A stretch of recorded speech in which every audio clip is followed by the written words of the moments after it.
Souls-likes have become all the rage since Dark Souls released back in 2011. And whilst it is true that Demon Souls came first, it was arguably Dark Souls that really drew players into that challenging combat and atmosphere that the series is known for. Souls-likes as we know them today, however, is a lot more than just FromSoft's piece of art. From traditional third-person titles such as Wolong Fallen Dynasty, Hellpoint and Star Wars Jedi Fallen Order, to side-scrolling adventures such as Dead Cells, Moonscars, and Tales of Iron, this genre has seen a rapid growth over the last few years. There is much to be said about the valiant efforts that many developers have made as they've chopped and changed the formula to suit their own style. However, none of them have truly captured what has made the Souls series so special. So, when Kristala popped up on my radar, promising another Souls-like adventure with some unique features, I was definitely intrigued. Now mind you, this is an early demo of Kristala, so this video is by no means a review, but instead just my impressions of the game so far. Okay, so this is definitely Souls inspired, but does it play like one? One thing is obvious out of the gate, it definitely does feel like a beta test. It is by no means bad, but it just leaves a lot to be desired at this point.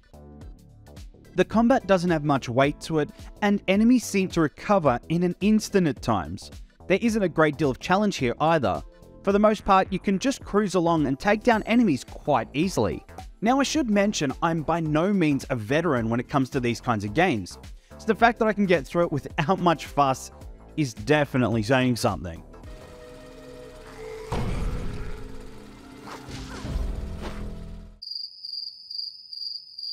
Kristala has definitely got that dark atmosphere that seems to be a Souls-like staple. However, again, it is just not quite there yet.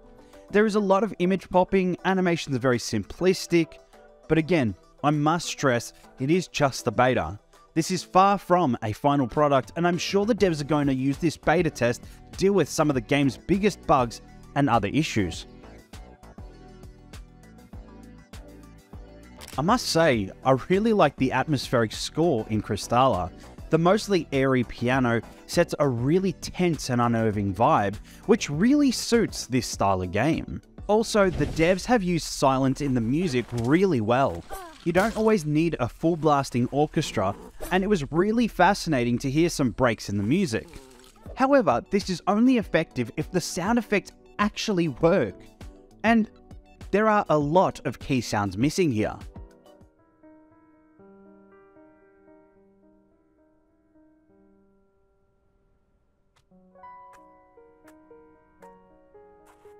But I will say this, the parry sound has to be one of the most satisfying that I have heard in a video game for a fair while. What I can say for certain right now is that Kristala does still intrigue me. And given enough time in the oven, there will definitely be something special here. However, it is going to take a lot of work, so I hope that the devs are up for the challenge.